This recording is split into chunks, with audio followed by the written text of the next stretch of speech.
Mm, bueno.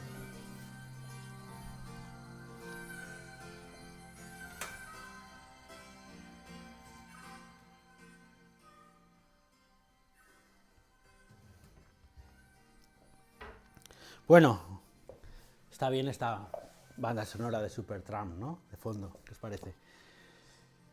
Ayer leí un texto de aquí del libro este que estoy ahora tratando, de La risa, de filósofo francés Henri Bergson, que hacía una referencia a lo que 1900... ¿Cuándo escribió este libro?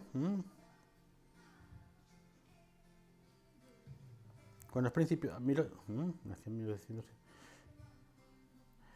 1927, bueno, los años 20 del siglo pasado, escribió este libro. O sea, el pensamiento que tenía entonces, mucho se parece al de hoy, ¿eh? Mucho se parece al de hoy. Se refería al arte.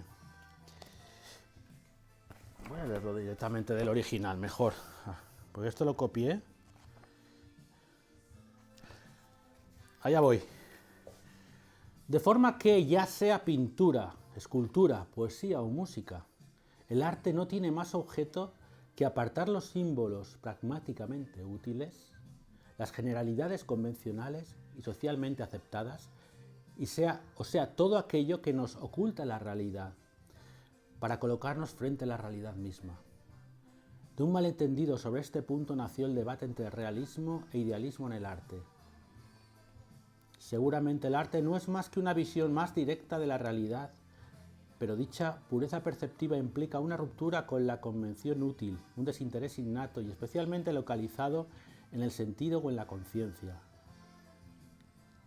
En definitiva, una cierta inmaterialidad de la vida, que es lo que siempre se ha llamado idealismo.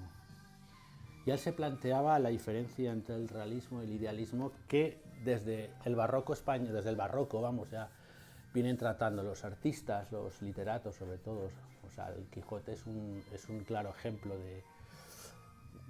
de lo que es la identificación de un idealismo frente a un realismo cervantino, frente a o sea, realmente el Quijote es una crítica al mundo ideal previo al barroco.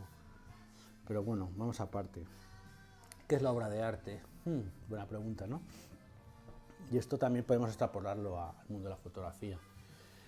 Yo siempre he dicho, medio en broma, medio en serio, pero no creo que ande muy alejado de lo que fue en realidad. Los primeros homínidos, los primeros hombres, los antepasados, eran seres igual que lo que son. No había mucha diferencia. Los expertos dicen que si trajéramos un bebé por un proceso de magia, o si pudiera tener un bebé de aquella época y situarlo en una familia occidental de clase media, que ese bebé creciera y se desarrollase, de mayor no sentiríamos ninguna diferencia respecto a cualquier otra persona contemporánea suya.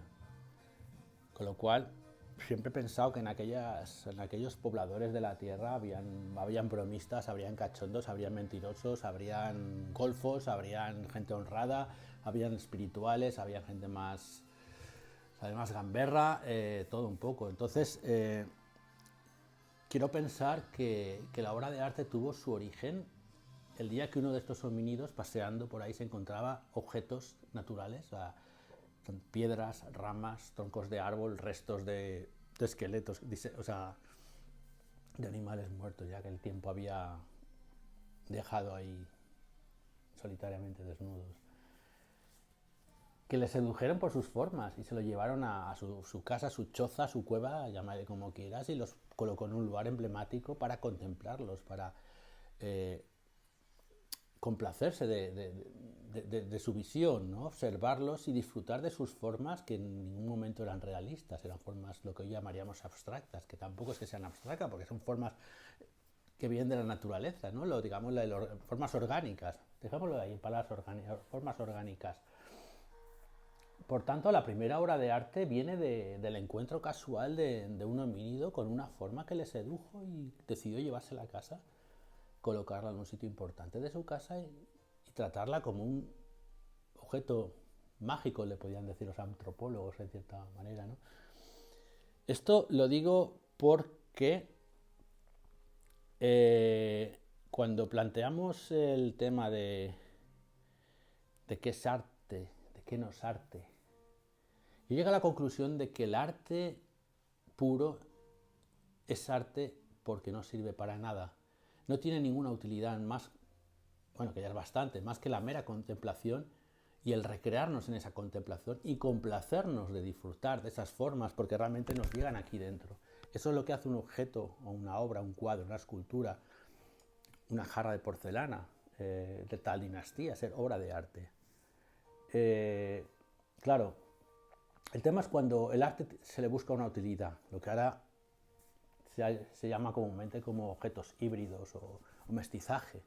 ¿Sabes? Eso que desde los años 80, con toda la época posmoderna, se ha puesto mucho en auge, ¿no? Que es el tema de buscar otros lenguajes, buscar otros tipos de objetos y llevarlos a los templos del arte, ¿no? En lo que es un poco el tema del conceptualismo también.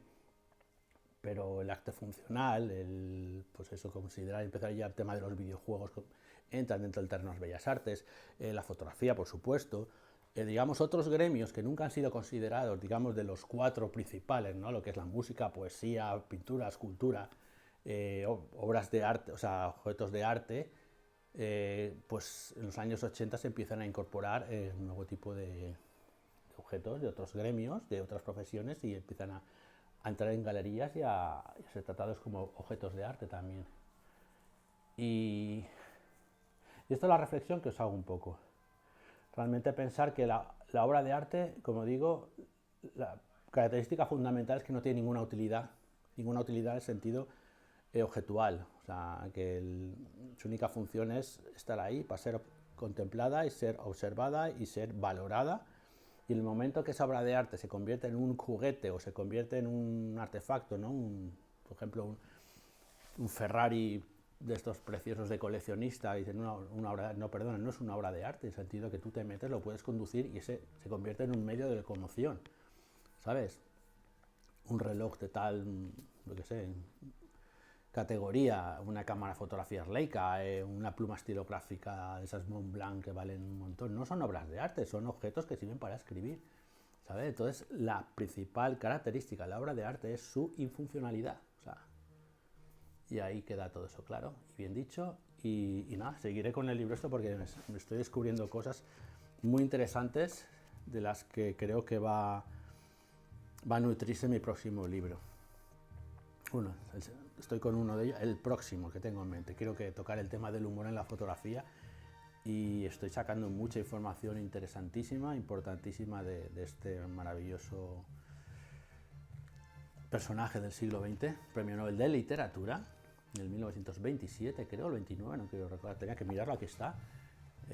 Siendo un filósofo, le dieron el premio Nobel de Literatura con una obra muy reducida, no es que goce de una gran producción, pero madre mía, cómo escribía. Y lo bueno que tiene que al ser un escritor francés, las traducciones al castellano, al tratarse de lenguas primas hermanas, como digo yo, son muy correctas, ¿sabes? ¡Hey, Basia! Basia, saluda. Bueno, pues feliz año a todos y aquí me quedo con Supertramp.